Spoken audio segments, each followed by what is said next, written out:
Te lo compro por $1.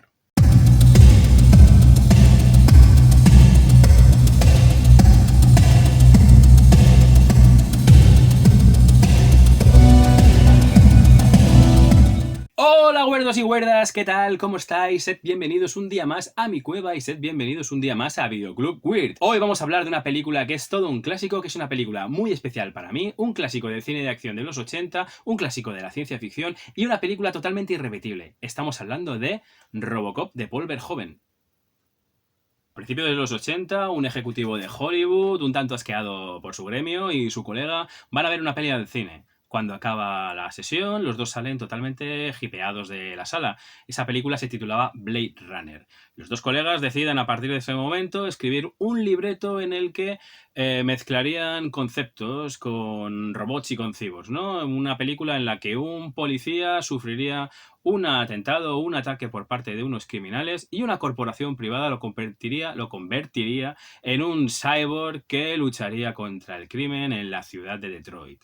Dos colegas, Ed Neumayer y Michael Miner, desde el principio tenían claros varios aspectos que caracterizan esta película. Entre ellos, pues que fuera el retrato de una sociedad insensible a la violencia, que fuera una sátira política, ¿no?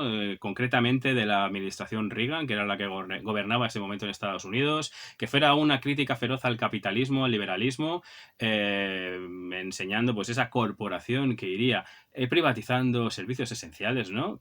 Que no deja de ser un tema de candente actualidad. Era una parodia a los yuppies de los 80, a esos ejecutivos que se mataban entre ellos por un porcentaje de beneficio. No deja de ser paradójico que la OCP, que es la corporación que es contratada para erradicar el crimen en la ciudad de Detroit, pues tenga paralelamente tratos con los bajos fondos. Además que fuera una reflexión sobre cuestiones éticas y filosóficas, ¿no? Acerca de la aplicación de la tecnología y el poder que genera su manipulación, ¿no? Por parte de políticos sin escrúpulos y grupos de presión. Y como principal referente en la construcción de este Robocop tendrían pues la considerada como primera novela de ciencia ficción de la historia, ¿no? Me refiero a Frankenstein. Tanto Robocop como la novela de Mary Shelley pues tienen varios puntos en común, ¿no? Porque tanto Murphy como el monstruo del buen doctor, ambos son construidos con restos humanos, ambos son exponentes de una nueva forma de vida, son rechazados por sus iguales y además acaban rebelándose en contra de sus creadores. Huelga decir que pasearon el libreto por muchas productoras, siendo rechazado por las mismas, hasta que tocaron la puerta de un tal John Davison, que trabajaba para la productora Orion, que, deseosos de repetir un pelotazo como el que pegaron con otra mítica cinta ochentera llamada Terminator, compraron la idea de Miner y de Neumayer. Cabe señalar que la Orion era una productora un tanto atípica, ¿no? Era una productora que se autodenominaba como la productora de los directores. Por un lado, intentaban ofrecer un catálogo de calité, ¿no? Eran la productora pues habitual de Woody Allen, produjeron Bailando con Lobos, Amadeus o El silencio de los corderos. Pero luego tenían otra gama de producto, ¿no? Un tanto más alimenticio con el que poder financiar este tipo de proyectos un poco más artis. O sea que la productora concibió Robocop como un producto, como un proyecto de bajo presupuesto. Sí que es cierto que buscaban darle un aire distinto al típico cine actioner de la época. Quiero pensar que querían distanciarse del cine pues, de acción de mitad de los 80, pues de la Canon, por ejemplo, ¿no? Por eso sí que en su objetivo por buscar un director, querían un director con un perfil especial, con un perfil arty, un perfil pues como el de David Cronenberg, que rechazó el proyecto, o como el que al final se llevaría el gato al agua, Paul Verhoeven. Con Verhoeven ya habían trabajado en esa coproducción llamada Los Señores del Acero, que si no habéis visto os recomiendo encarecidamente. Y además Verhoeven se encontraba en un momento en el que quería poner tierra de por medio entre él y su Holanda natal. Más que nada porque artísticamente se encontraba estancado y además pues todo el cine pre-Hollywood de Verhoeven se hizo bajo el amparo de subvenciones de su gobierno. Un gobierno de derechas, que no deja de ser paradójico porque el director se considera un tío de izquierdas, pero que, bueno, pues que sufragaban en los dispendios de sus películas holandesas, hasta que llegó pues al gobierno un partido pues de la ideología contraria de izquierdas que pues bueno, pues que lo tachó de decadente, de perverso e incluso de fascista. Entonces, Verhoeven se encontraba en un momento pues en el que, como he comentado, se sentía estancado artísticamente, necesitaba aprender y, por supuesto, ganar más dinero. Es evidente pues que la industria cinematográfica de Hollywood era su destino deseado. De todas formas, cuando Verhoeven recibió el guión de una película llamada Robocop, Robopoli, lo primero que hizo fue pues tirarlo al cubo de la basura. Afortunadamente, su mujer, su esposa, Martín, lo recuperó, lo leyó y le convenció para meterse en este proyecto. Aunque a Verhoeven la ciencia ficción le sonaba rara, no le interesaba para nada, su mujer le dijo que ahí había suficiente potencial para hacer pues esa crítica sociopolítica, para señalar con dedo acusador hacia la codicia humana o incluso para plantear dilemas existenciales, pues esos rolletes que al hombre le molaban y que pues a primera vista pues con ese título tan chorra, Robopoli o Robocop, pues no había apreciado. Así que Verhoeven empacó sus bártulos, se fue a Estados Unidos, se fue hacia la Orion, que por cierto, como he comentado, ya había trabajado para ellos en la película Los Señores del Acero y en un proyecto infructuoso de una adaptación de la novela de Charles Bukowski, Mujeres, que no llegó a buen puerto. Sin embargo, Verhoeven, en lo referente a la ciencia ficción, estaba totalmente pez. Digamos que su referente más cercano era la película Metrópolis de Fritz Lang, que, bueno, pues motivo por el cual Robocop tiene ese aspecto, ¿no? Que de una especie de versión masculina, ¿no? De la María, del androide María que aparece en esta película tan mítica y también tan recomendable. Bueno, como digo, como Verhoeven estaba totalmente pez en lo referente a lo que es la ciencia ficción, tanto la Orion como Newmayer, que ese sí que tenía la ciencia ficción, la sci-fi un poco más fresca, un poco más a mano, le recomendaron a Verhoeven que se empapase, ¿no? Y para ello utilizaron pues cómics tan recomendables de esa época como el American Flag de Howard Chaykin, el regreso del Caballero Oscuro de Frank Miller, los cómics del Juez Dredd o los cómics de Marvel de Ron Caballero del Espacio, que incluso por ahí en alguna escena aparecen algunos de sus ejemplares. Pero sin duda, en una película llamada Robocop, lo más importante, lo que tiene que parecer verosímil, lo que tiene que dar el pego, es sin duda Robocop, ¿no? La Orion tenía previsto o le hubiera gustado contar con los servicios de todo un maestro de los efectos especiales como Rick Baker. Sin embargo, pues bueno, vicisitudes de la vida, avatares del destino, fue Rob Bottin, el que es considerado como el pupilo más aventajado de Baker, el que se metió en el proyecto.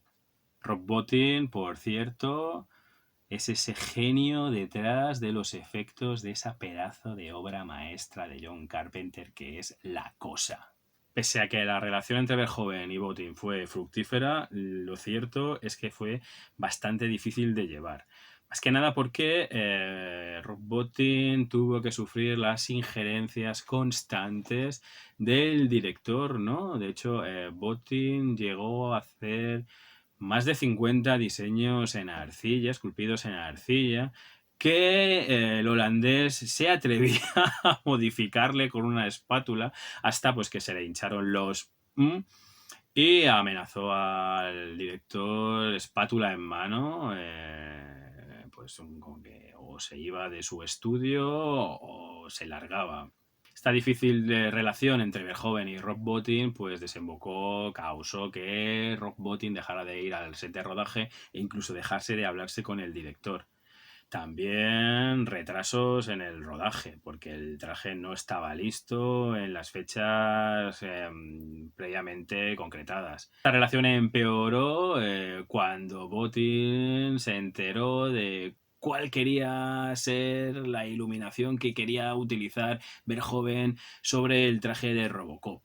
Verhoeven veía a Robocop como un caballero de brillante armadura, como un caballero medieval, europeo que es el hombre, mientras que Bottin lo veía como un monstruo. Mientras uno apostaba por la iluminación total, el otro pues quería una iluminación más tenebrista, ¿no? O más de monstruo, que además pues pudiera tapar pequeños fallos o, bueno, pues que se viera lo mínimo posible el traje. Encontrar a un actor para ponerle cara a Murphy Robocop tampoco fue sencillo. Primero, porque ese actor tendría que transmitir, pues con el poco físico que podía mostrar, concretamente el mentón. Y dos, tenía que ser un actor extremadamente delgado para que se pudiera meter en el traje de Robocop. Es por eso que, pues, actores que se habían pensado en primera instancia como Michael Ironside, como Roger Hauer o como el Choache, pues se descartaron definitivamente. Una película de culto de los 80, una de tantas, es Las aventuras de Búcaro Banzai. Esta película pues está protagonizada por Peter Weller. Curiosamente, Peter Weller respondía a las dos características principales para poder encarnar a Robocop, ¿no? Pues el tipo era muy expresivo y segundo, era muy delgado y cabía dentro del traje que estaba confeccionando Rob Bottin. Lo que pasa es que Weller cuando aceptó el papel no sabía en lo que se metía, ¿no? Porque el pobre hombre lo pasó fatal dentro del traje de Robocop. Es verdad que antes, en la fase de preproducción, el tipo contrató los servicios de un profesor de expresión corporal para que le ayudase a confeccionar los movimientos del cyborg. De hecho, Weller era un actor del método, era un tipo que necesitaba meterse dentro del personaje, necesitaba interiorizar las motivaciones de Murphy. Con lo que, bueno, pues era un tipo un poco especial. No, durante el rodaje no respondía a su nombre, solamente respondía cuando le llamaban Murphy, Robocop o Robo. Lamentablemente, todo este trabajo previo que se había currado el pobre Peter Weller, pues se fue un poco al garete cuando se metió por primera vez dentro de Robocop.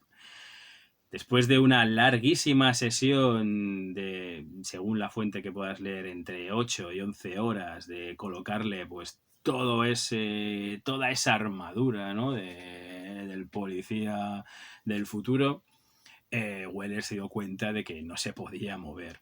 No solo eso, sino que el traje daba tanto calor que el hombre se deshidrataba, perdía entre 1 y 4 kilos por la deshidratación. Es cachondo porque el resto del casting, el resto de sus compañeros, sobre todo pues la banda de Clarence Bodiker, hicieron buenas migas entre ellos y mientras le colocaban a este pobre hombre pues toda la parafernalia para convertirlo en Robocop, que solía ser de madrugada, pues esta gente aprovechaba para irse de farra y volvían para rodar cuando al pobre Weller le habían colocado pues todo el árbol de Navidad por encima. Todo este rollo del traje desembocó en que pues Weller estallara y amenazara con largarse de la producción. El estudio no se quedó corto, lanzó su órdago y lo despidió en una primera instancia. Lo que pasa es que, bueno, era un poco farol porque ya se habían gastado $1 millón de la época en confeccionar todo el traje de Robocop y tampoco podían dejar escapar a Weller, que era pues básicamente el único que cabía ahí dentro. Aunque cabe señalar que tenían a Lance Henriksen por ahí en la recámara, por si acaso. Sin embargo, bueno, pues al final Weller entró en razón, la productora le dio 2 días para reconsiderar, para currarse unos nuevos movimientos, dejar atrás todo ese rollo ágil y grácil que quería mostrar para los movimientos, para el lenguaje corporal de Robocop. Y bueno, pues acabaron o acabó pensando que Robocop, más que un ser grácil ágil, es más una bestia, ¿no? Y pensaba pues en Murphy como ese pobre ser humano, como ese pusilánime desde dentro del traje, que tenía que pues empujarlo con todas sus fuerzas cada vez que daba un paso. También mencionar que Rob Bottin hizo un rediseño, ¿no? Para ayudar al actor en lugar de una armadura al completo, pues concibió el traje de Robocop como una especie de armadura o traje ligero interior al que le iban pegando diferentes placas con los que confeccionaban el resto de su vestimenta. Para la compañera de Murphy se pensó en un primer momento, incluso se contrató en un primer momento a la actriz Stephanie Simbalis. Lo que pasa es que pues la mujer dejó pronto el proyecto para volcarse en ser la partener de Pierce Brosnan en la serie Remington Steele. El papel de Luis al final recayó en Nancy Allen, ¿no? Antigua novia de Brian De Palma. Y lo primero que le pidió Verhoeven cuando la vio fue que se cortase el pelo y que ganase algo de peso para que pareciera un tío. El resto del reparto, pues podemos destacar la participación del desaparecido Miguel Ferrer, de Ronnie Cox o de un grandísimo Kurtwood Smith como Clarence Bodiker, que es uno de los malos más malos, uno de los mejores malos creo que ha dado el cine, ¿no? Y que además Verhoeven pues optó por este hombre porque quería tener un malo con pinta de intelectual, ¿no? Como Rommel, estaba obsesionado con esa idea. Si el diseño de Robocop es totalmente reconocible, no menos icónico es el diseño de su predecesor, del androide gigantesco ED-209. La verdad es que yo, supongo que yo y vosotros y la gente en general debió flipar con su presentación en el prólogo de la película, porque es una total declaración de intenciones de lo que veríamos después. Y es que yo creo que no teníamos los estómagos tan curtidos en lo que se refiere al uso de la violencia, a ese uso exacerbado de la violencia, cuando vimos a ese ejecutivo acribillado a balazos. Destacar que los impactos de bala pues eran petardos que explosionaban, pequeños preservativos llenos de sangre falsa y trocitos de pollo. Y que bueno, no sé, que la insensibilización del resto de la sala de reuniones con el viejo de la OCP encabezándola, ¿no? Que se mosquea, no por la muerte de su empleado, sino porque la presentación ha sido un fracaso. Es algo a lo que no estábamos acostumbrados en el momento, o al menos no estábamos acostumbrados de verlo en un producto destinado al cine mainstream. Para mostrar a ED-209 en pantalla se utilizó una réplica a tamaño real de unos 200 kilos que no se movía, no tenía animatrónica ninguna, y luego también se utilizaron miniaturas que se animaron con esa maravillosa técnica que a mí me encanta, que seguro que os mola, que es genial, ¿no? Es una auténtica maravilla, que es el stop motion. Para animar al ED-209 se recurrieron a los servicios de todo un maestro de esta técnica, un señor llamado Phil Tippett. Pese a transcurrir en un futuro no muy lejano, no muy diferente a nuestro presente, de la ciudad de Detroit, de una ciudad de Detroit bastante hecha un asco, la película se rodó en Dallas. Como he comentado antes, Robocop era un proyecto de bajo presupuesto y justamente se quedó sin pasta antes de rodar la última escena, la escena más importante de la película, que debo pensar que Zorro es Verhoeven la debió planificar justo al final. Por si las moscas, no es otra escena que la ejecución de Murphy, la génesis de Robocop. En esta escena se puso toda la carne en el asador. La verdad es que es una escena brutal. Esta escena a mí me impactó en su momento.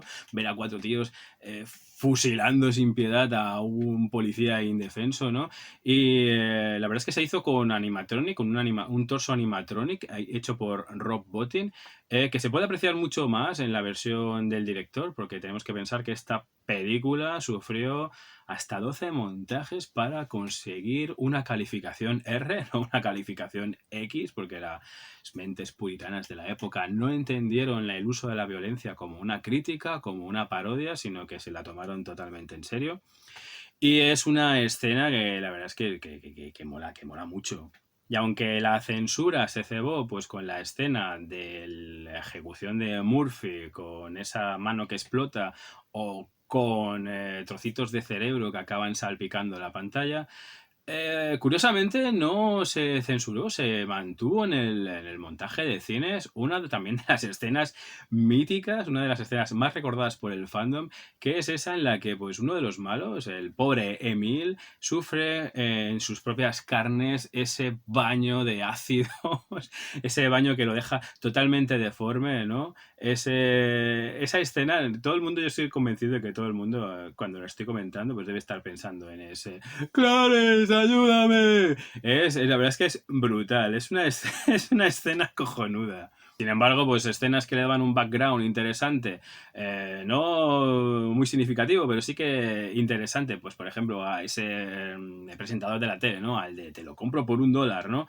Escenas en las que, bueno, pues salía con una chica en topless, ¿no? O unas escenas postcréditos en las que pues se le arrestaba acusado de pederastia, pues no aparecieron en la película. Sobra decir que la película funcionó como un tiro, que tuvo mucha aceptación, recaudó unos 55 millones de dólares, que no está nada mal. España fue muy popular, ¿no? La vimos muchos de nosotros, siendo chavalines, siendo zagales. Yo creo que ahora mismo los niños de ahora no podrían ver una película como Robocop, ¿no?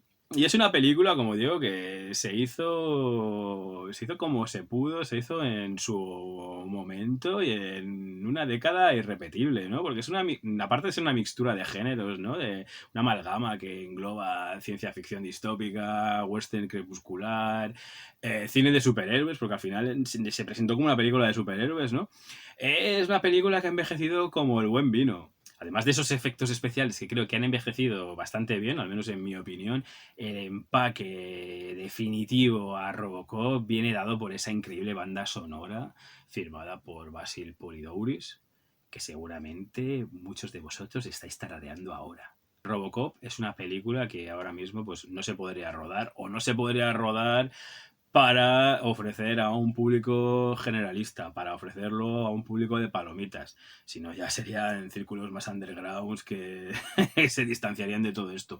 Una película que, como digo, pues se hizo en un momento irrepetible y que, bueno, pues que por un lado su exageración hiperbólica de la violencia con objeto de satirizar a una sociedad donde la imagen del éxito se resume en poder esnifar polvos blancos sobre los pechos de una la verdad es que es genial, porque su mensaje es totalmente desgarrador, ¿no? Es un mensaje en el que nos muestra un futuro sin esperanza, ¿no? Un futuro tan parecido al presente, a nuestro presente, incluso se debía parecer al presente de su época, en el que los intereses de unos pocos, los poderosos, se imponen ante los derechos de muchos, ¿no? Ante derechos fundamentales de todos nosotros, de los individuos de a pie. Es paradigmático que a medida que avanza la película, Robocop se vaya humanizando y, de hecho, al final deja de ser Robocop para ser simplemente Murphy, vuelve a la casilla de salida, aunque, bueno, ha pasado por todo un proceso hasta llegar ahí, ¿no? Mientras que la sociedad bueno, y la corporación, la OCP, pues se va deshumanizando. Pero básicamente es que así se podría resumir a la década de los 80, ¿no? Ese rechazo a nuestros orígenes, esa fascinación por el American Way of Life, ¿no? Por el sueño americano y esa voluntad de convertirse en un ganador a toda costa, ¿no? Una década que la verdad es que no tuvo demasiada compasión con los perdedores. Y bueno, Robocop generó pues una saga, ¿no? Generó 2 secuelas, también series de cómics, ¿no? Y incluso tuvo gran aceptación entre el público infantil, pese a ser una película que para nada es para niños, pero generó pues una series de animación para niños que seguramente algunos recordáis haber alquilado algún VHS, ¿no? Con 2 episodios, ¿no?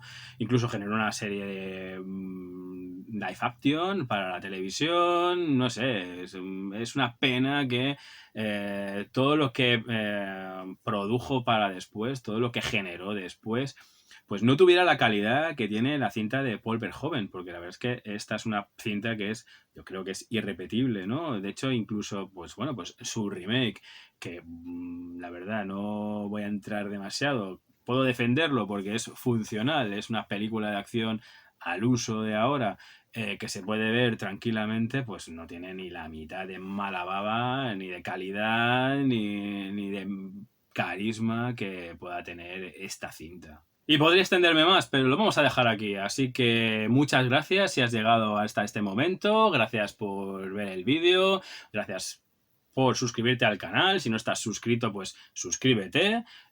Intentaré sacar más vídeos de este tipo, de películas que nos enrollan y que, bueno, pues tienen su lugar en nuestros corazoncitos de fans. Y nada, espero que estéis todos bien. Muchas gracias de nuevo. Si os ha gustado el vídeo, pues ya sabéis, dadle un like, suscribíos y toda la pesca. Venga, güerdos, nos vemos. Hasta otra.